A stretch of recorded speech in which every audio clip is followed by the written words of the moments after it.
Hello, everyone, and welcome to the latest installment of Daily Cannon's Tactics Board. Stephen Bradley here, bringing you all the tactical tweaks and quirks from Arsenal's lacklustre but ultimately successful 3-2 aggregate win over Olympiakos, despite losing 1-0 on the night last evening. Apologies for the lateness of this video. As you can maybe tell, the voice is not holding up too good right now. I've got a bit of a throat infection, and it was okay last night, but before recording the video, I decided I was going to watch the end of the Tottenham game because it went to extra time, and yes, spent the next 30 minutes laughing so hard my voice broke. So apologies. Hopefully my voice comes across okay on the mic. I've got it turned up a bit, so I shouldn't be too quiet. I'm whispering a bit here, but I'll try not to cop too loudly in there or slap it like I just did. But yeah, again, last night was one of those games where not a lot happened, to be brutally honest. Both sides filled with caution because of the game state, and we'll go into that. But just before we start, I just want to basically thank you for your incredible and amazing support for these videos over the last couple of months. We have 1,360 views on our last video. That's insane. I Obviously, when you start making content like this, you want people to enjoy it, you want people to click on it, of course. But to have so many of you, and 55 likes, and people commenting on how they thought the game went, and comments like that, they're just so helpful and so rewarding for me. They fill me with confidence to do more of these, and yeah, just thank you from the bottom of my heart. Thank you. And hopefully we'll be able to keep up this and make you more content like this over the coming weeks and months, and you enjoy this video and the next videos as much as you enjoyed the last one. Obviously results like this would help, but yeah, it's one, again, just thank you. But moving to the game, I mean, when analysing a game like this, it's always important to remember the game state itself and the position Arsenal are in. And as much as we want Arsenal to attack with abandon in every game and to play free-flowing football with every game and be entertaining in every game, they also have to be pragmatic. And this team, Olympiakos, beat Arsenal 13 months ago and knocked them out of the Europa League.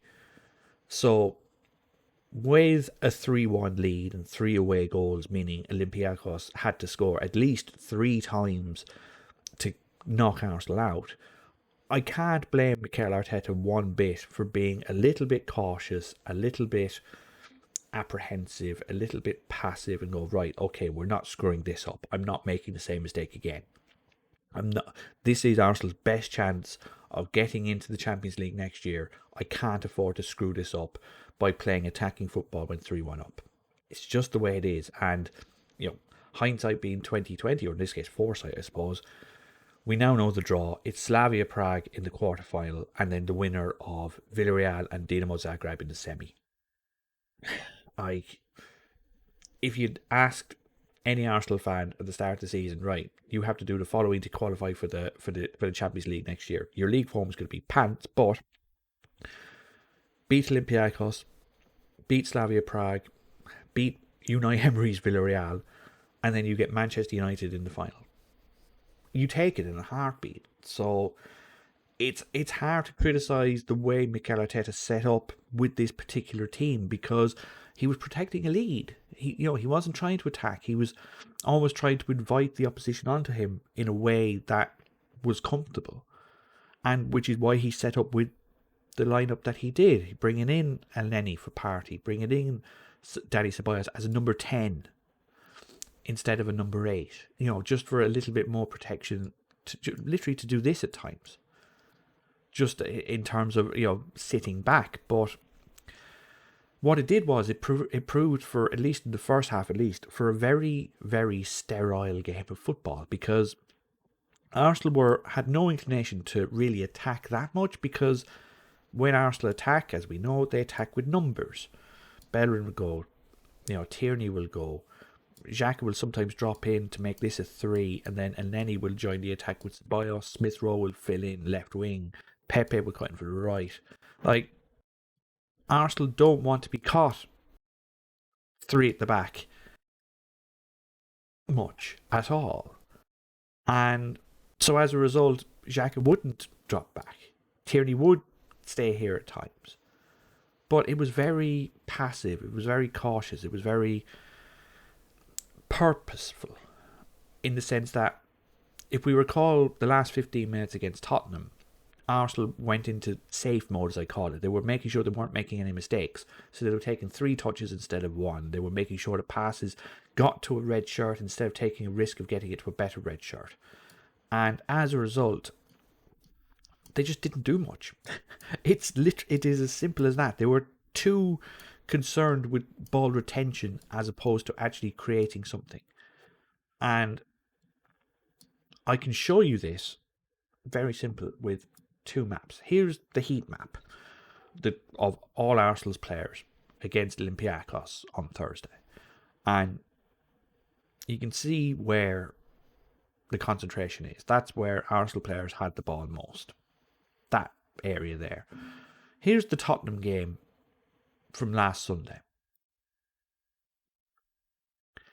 You can see already where Arsenal are knocking the ball around. It's this U-shape, but they're trying to at least get the ball into attacking areas. They're trying to exploit the wings behind Reguilon here and behind Matt Doherty here. Especially behind Matt Doherty, as we know they had so much success because Gareth Bale is taking March off, it looks like, if the Arsenal and the Zagreb game was anything to go by. But you can see Arsenal's, their plan at least, to knock the ball around and to get into these wide areas. But at least you can see that. They're not doing that here. And the reason is because they're not really trying to get the ball into attacking areas too much because they don't want to lose the ball. And the reason they don't want to lose the ball is because they're 3-1 up. And you couple that with an Olympiakos team who, as you can see, well, I mean, do I need to tell you where they had the ball the most? They were just as comfortable, especially in the first half, with keeping the ball. They were like, okay, we're 3 goals down. We're gonna keep things tight for the first half, and then in the second half we're just gonna attack them and see what we can do. There's no point going gung ho because we know how dangerous Arsenal are on the counter attack, and conceding a goal early screws us. So we're gonna keep things nice and tight too, and that'll be that. And that was the first half. Like Olympiakos' only chance came from a goal kick when Arsenal were trying to push everyone up. Everyone up. I mean everyone up. In an attempt to basically make Sa kick the ball short. So everyone was on the halfway line. Except for Bellerin. Bellerin was 2-3 yards back because, again, playing safe, playing cautious, look, I'll just be here just in case. But what this does is just meant El Arabi now was here and he was onside. And David Luiz went, well, look, okay, I'll just track back just in case, but I'm nearly sure that's Gabriel's man. Gabriel goes, well, I'll just track back just in case. I think that's David Luiz's man. And El Arabi has got a free run and goal, pretty much. They track back, but he's in on goal, and Leno makes a good save. But that was really the only chance Olympiakos had in the first half, and Arsenal did exactly the same 3 minutes later, where Aubameyang gets to here and should score. But that was it. That was literally all that happened.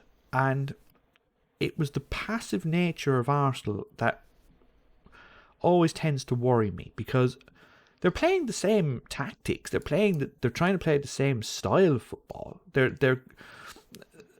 Their intent is the same, but when you don't have players that are willing to take a risk or willing to be decisive, you end up with just doing nothing. Like just knocking the ball around for knocking the ball around's sake. Like you're not actually accomplishing anything. And if I go back to the heat map here, you can see against Tottenham, this area on the right, there's at least some intent to get the ball down here, yet nothing. Because Pepe, he had a good game, don't get me wrong, but when Arsenal are trying to attack, he's here. and he doesn't really move. Whereas Saka is constantly trying to find this space between the lines and helping with Odegaard, who also does the same. Pepe is very static. He makes sure that he gets the ball here. And as a result, Bellerin doesn't really know where to go. You know, like, his biggest strength is getting down the line, making runs and getting half-decent balls in. But Pepe will occasionally go here and then occasionally go here. So Bellerin often, at times, found himself doing a very, I won't say poor impression, but a very average impression of João Cancelo, because he ended up here sometimes with the ball. Because he didn't know whether he should overlap or underlap Pepe, so he ended up here, just wondering, well, what do I do now? And where Cancelo knows where to go and what to do with the ball in this space, Bellerin doesn't really. So again, moves would break down. It would go back to Elneny, back to Xhaka, back to Tierney, to Smith Rowe, back to Xhaka, back to Elneny, to Ceballos, back to Elneny. Rinse, repeat. And even when Arsenal go into their now, almost trademark position of getting the ball to the goalkeeper, to Leno, the fullbacks will push up, and then a centre midfielder would come deep, and the two centre backs will go like this, just to try and spread out, because El Arabi, the striker, would usually follow one of the centre backs, just to give a bit of space so that they can break up the forward press and attack the midfield and the defence. Elneny showed exactly why he's not getting in the team, because for the player to come back and do this, he has to be comfortable with immediately passing it there, or there, or there, or there, or there. So it's an ask. Again, it's why when Xhaka did this against Burnley, he hit Chris Wood, because he can't make that pass with his right foot. But at least he tried. And the problem with Elneny is that he won't. He just won't. The amount of times Elneny got here, as he's coached to do and told to do by his manager, so that the forwards can come in a bit and they get invited on a bit, so that Arsenal can draw them in and then pounce and go over the top. Elneny, time and again, would run here and immediately point to where Leno should pass it. In other words, don't give it to me. You can't do that. You cannot do that there. Your job is to get the ball and either turn, beat the press and drive, or get rid of it as quickly as possible and start the attack. That's your job there. And it's not that he couldn't do it, it's that he wouldn't do it. And as a result, the ball would go to Gabriel and then would go back to Leno. Like, again, here's Leno's heat map, as you can, like, in between the goal. Because the ball was going straight, he was going and out immediately. See what I mean? It's all over the place. It covers up the whole of the area. Why? Because I can't move, but he's getting the ball here because Gabriel's giving it back to him, because he's giving it to Gabriel instead of Elneny. Or he's here because he's giving it to Luis instead of Elneny, because Elneny is pointing, going, no, give it to him, don't give it to me. And as a result, Arsenal were just so passive. And you add that to Dani Ceballos, who I feel sorry for him. I really do. Because go Google his first game at home against Burnley. He's unbelievable. He's energetic. He's decisive. He's quick. He's purposeful. He's everything you want out, and playing as a pseudo centre 8/10 like he was asked to do today, or last night, I mean. And in the last 3 months, all that's gone. Whether it's a crisis of confidence, whether it's just an injury that's bothering him or something, but just like Elneny, he's just so indecisive now that it completely scuppers any momentum that Arsenal start to build when they're creating an attack, because he takes too long.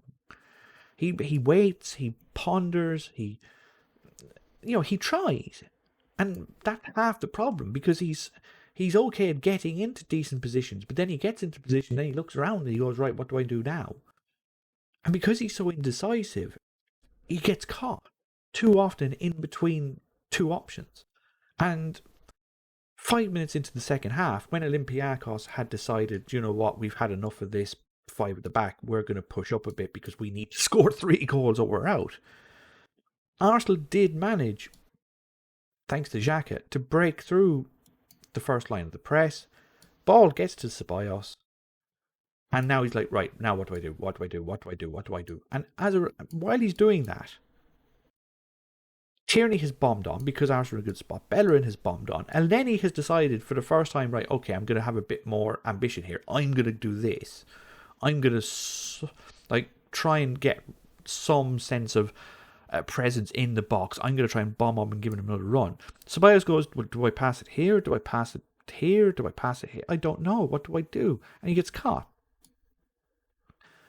And suddenly, Kamara gets the ball. He goes off, and it's 4-on-3. And Arabi, who was decent last night and was decent last year as well, gets a shot off. Gabriel does well to get across, as he did 3 minutes before. Blocks it, but deflection goes in. Olympiakos 1-0. And now you're like, uh-oh. Because Arsenal have spent 51 minutes to be precise, playing passively, playing as if they didn't need to attack. And now they were in exactly the same position as they were 12 months ago, chasing a game. Could they wake up? Could they manage to fend off Olympiakos, who now had the wind in their sails?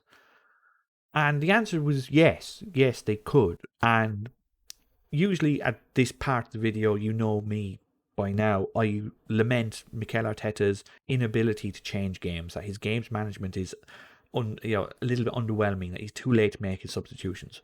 But in this sense, it was immediate, it was impactful, and it was the key to winning the game. Because he took off Elneny, and he took off Dani Ceballos, and he went, right, we're not, dilly-dallying anymore. Our game is based on, quick movement of the ball, quick tempo, quick passing, beating people off the dribble in the midfield, beating the press, and having players in midfield who are willing to take those decisions, those impactful decisions, those quick decisions, so that we can keep the ball, basically. There's no point just knocking the ball around, especially in around these areas when Olympiakos are sending 7 and 8 forward at all times. We're just going to get ourselves in trouble if this is Elneny and this is Ceballos, because they take too long over the ball. So I'm going to take those two off, and I'm going to bring on two players who I know can make those decisions better, who can get into more impactful positions, who can make sure that our ball retention carries a threat, meaning that Olympiakos have to go back. And it worked, because once Partey and Odegaard came on, Olympiakos did nothing. They did absolutely nothing, because they huffed and they puffed, but for 30 minutes, Arsenal just knocked the ball around. Why? Because now this was Partey coming here. And when Olympiakos sent the men forward, he went, I'm just going to dribble through there, no problem at all. I can find Bellerin, I can find Tierney, I can find Xhaka.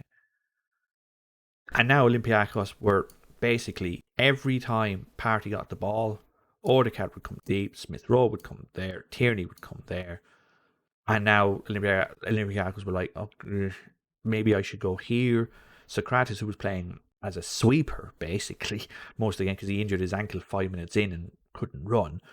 Holebas, a 36-year-old left-back playing centre-back. Arsenal were able to find these areas again and again, just because they had players, A, willing to make the runs needed to show for the ball, to be willing to take that responsibility and have the ball instead of almost hiding, and B, when presented with a press, being able to beat them. Odegaard 3 or 4 times left Kamara for dead. Even like with 5 minutes to go when he was here in the box, he was performing elasticos that Ronaldinho was doing 15 years ago. But that's the difference. The difference between having an 11 that is willing to show for the ball and willing to take risks, and courage is an awful word to use in terms of football, because looking for a ball to be passed to you isn't courageous in a world where nurses are going to work 15, 16 hours a day, and soldiers, etc. I get it, but in a footballing sense, you need to be courageous to play at the top level, because you need to always show for the ball. And this whole game was a key example in how, when you have players who are willing to come deep and get the ball and drive forward with it and try to be proactive, Arsenal have a good team. When you have players like Ceballos and Elneny who won't take those risks, who won't take that chance, who aren't courageous enough to express themselves and go, right, I'm going to take a risk because I want to win the game. Instead, they're in the mindset of, I'm not going to take a risk because I don't want to lose the game. You end up with the first 55 minutes that Arsenal have. And it's a great way of showing where Arsenal were 12 months ago and where they are now. Because with Saka and Odegaard and Partey in the team, Arsenal are a completely different proposition. And as much as we want to blame Arteta for this, it is on the players themselves. That we will really only see what Arteta truly wants to do with his team once he has players willing to play that way. And he's getting there. It's happening slowly. And obviously being able to keep Odegaard would help. But yeah, what this game showed, for me anyway, was that might be the last time you see Elneny starting this season, because, like I said, you've got 10 league games left, and then hopefully 5 Europa League games. And it's a cliche, but they're all must win. And can you play players like Ceballos and Elneny in this team when trying to play this way, when they're willing to be proactive on the ball? For me, the answer is no. Anyway, that concludes this edition of Daily Can Tactics Board. If you did enjoy this episode, please feel free to like the episode, comment if you thought something I said was erroneous or you disagree with it, or if you enjoyed it. And if you do want these popping up in your inbox, please feel free to subscribe, and they'll be into your inbox either on the day of the match usually, or if this keeps going, it'll be the day after. But hopefully this is just a one-off. But yeah, Arsenal through to the quarterfinal of the Europa League. Bring on Slavia Prague. We will talk to you next time, viewer. Good luck.